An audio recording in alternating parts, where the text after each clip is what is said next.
Hello and welcome to another edition of Browns Latest. I'm Dave Grendzynski, and this is where you can come and get your 10-minute take on the latest happenings of the Cleveland Browns. Please, first things first, if you can, like and subscribe, but also get your comments into the comment section. I'd love to hear what you're thinking about our Brownies. On today's show, hey, we're going to talk about the history of pick 33. Let's find out if we might actually get a player that we can count on at pick 33. Hey, there's a couple of national pundits who say the Browns will trade up out of that pick 33 spot, and we'll tell you who they think they're going to target.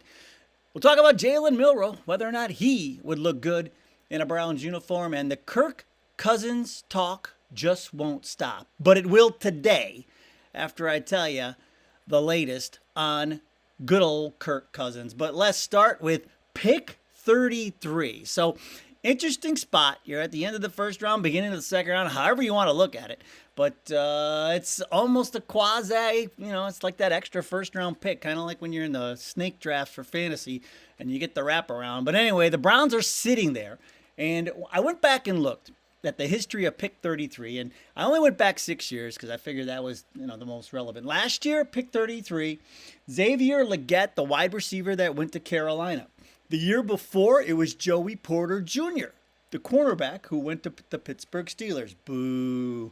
Logan Hall in 2022, a defensive end with the Tampa Bay Buccaneers. Tyson Campbell in 2021, the cornerback who's still at Jacksonville. But listen to this one, folks. In 2020, the Cincinnati Bengals found T. Higgins sitting there at pick 33, and they got him, and they still have him. He's a good one.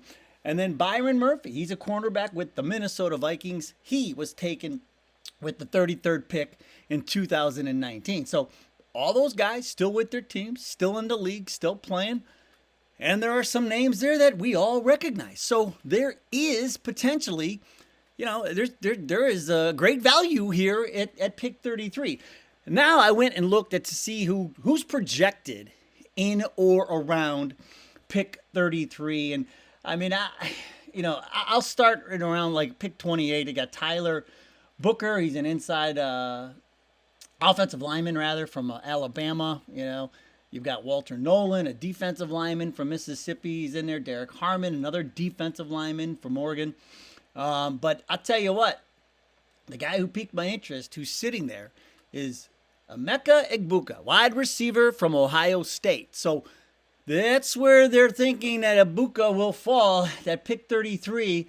I was hoping he lasts a little longer so we can get our hands on him. But that's the type of talent you're looking at pick 33. Also, Donovan Jackson, the offensive lineman from Ohio State, he's projected in there. We need it all, folks. So any one of those guys. And if you're a Buckeye, if you're coming off of that national championship team, you're okay in my book. I've already said we should get as many of these guys as possible. So, there is going to be a player there, and the question is, will the Browns stay there if the guy they want actually falls down to them, or will they make a play to trade up?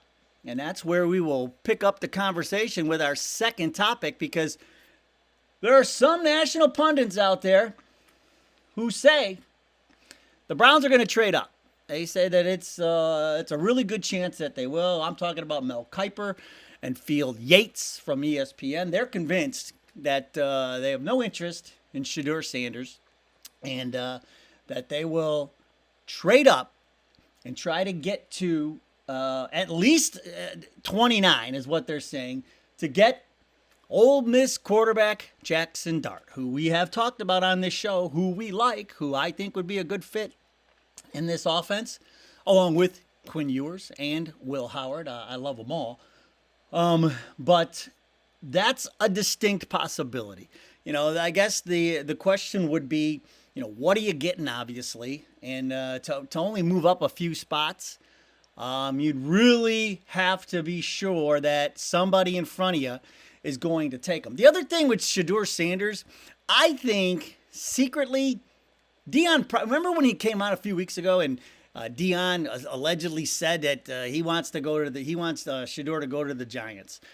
My first thought is this: of course, Dion wants him to go to the Giants. He'd be in New York, the media capital of the world, so he could capitalize and with commercials and deals and everything else. And so the endorsements he'd get playing in New York would be about as good as you can get, other than L.A. But that's why I think secretly, Sanders wants to end up in New York, and then he can resurrect that mess they have over there. But this is what Yates and Kuiper are saying. They think the Browns will trade up out of that pick 33. But my point is this: at 33, there should be a player. Now, speaking of quarterbacks, Jaylen Milrod. Is he a good option at quarterback for the Browns? I got to be honest, folks.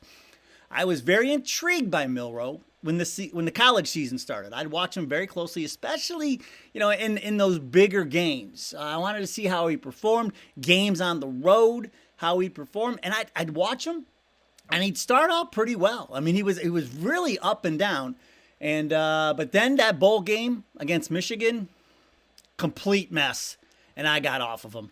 He can't read a defense. And so here, let's talk about it. So he redshirted in 2021. In 2022, he threw for 297 yards, 5 touchdowns, and 3 interceptions. Remember, Bryce Young was still there at the time, and so he was sitting behind him. But then he took over in 2023, started all 13 games, threw for 23 touchdowns and 6 interceptions. But he only threw for 2,800 yards because he rushes so much. He led the team in rushing touchdowns in 2023. And then last year in 2024, led the team in rushing yards, 726 rushing yards, which at Alabama, if you can do that, if you lead Alabama in rushing, you're doing something. And but the thing is, folks, in the NFL, this is a passing league. And I will give you this. He started all 13 games. He threw for 2,800 yards, but he threw 16 touchdowns on 11 interceptions. And all the scouts are looking at is the regression. He really regressed. He's big. He's a big guy, and he can run. And at first I thought, boy, oh boy, could he become a bigger version of Jalen Hurts? I don't know. After watching that Michigan game and what that defense threw at him, and he was just thoroughly confused, and he could not put any points on the board. It was something to watch. And so, he was a better deep ball passer in 2023. He's got a strong arm and elite speed, yes, but he took a step back. I mean, if he came out in 2023, he might have been a top 10 pick for all we know. But for whatever reason, he took a step back, and I just don't feel like I don't think he can read a defense. Now, is he a weapon? Sure. I mean, I've heard people talk about maybe turning him into a tight end, or maybe there's a situation where you could use him in certain packages, kind of how the Browns would try to use DTR. They bring him in last year, and it was just a mess because he was so small. It just wasn't going to work. But Milrod was a guy you could run between tackles. You can do lots of different things. You can do Hurts-like things with him when he's out there. But the problem is, if I'm the defense and I see him come out on the field, I know he's going to run with the ball. I don't think he's going to throw the ball that often. And so, I don't know, man. You'd be in a bind with him. I would not. He's another guy I might sign as a free agent.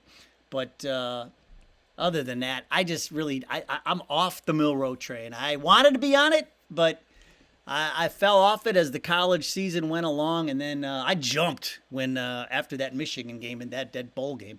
I was off the train. Now, we'll finish today's show talking about the one and only Kirk Cousins. I mean, I said I wanted him here. I wanted him here in Cleveland. I was hoping they could work something out and get him here. But, folks, Kirk Cousins is not coming to Cleveland.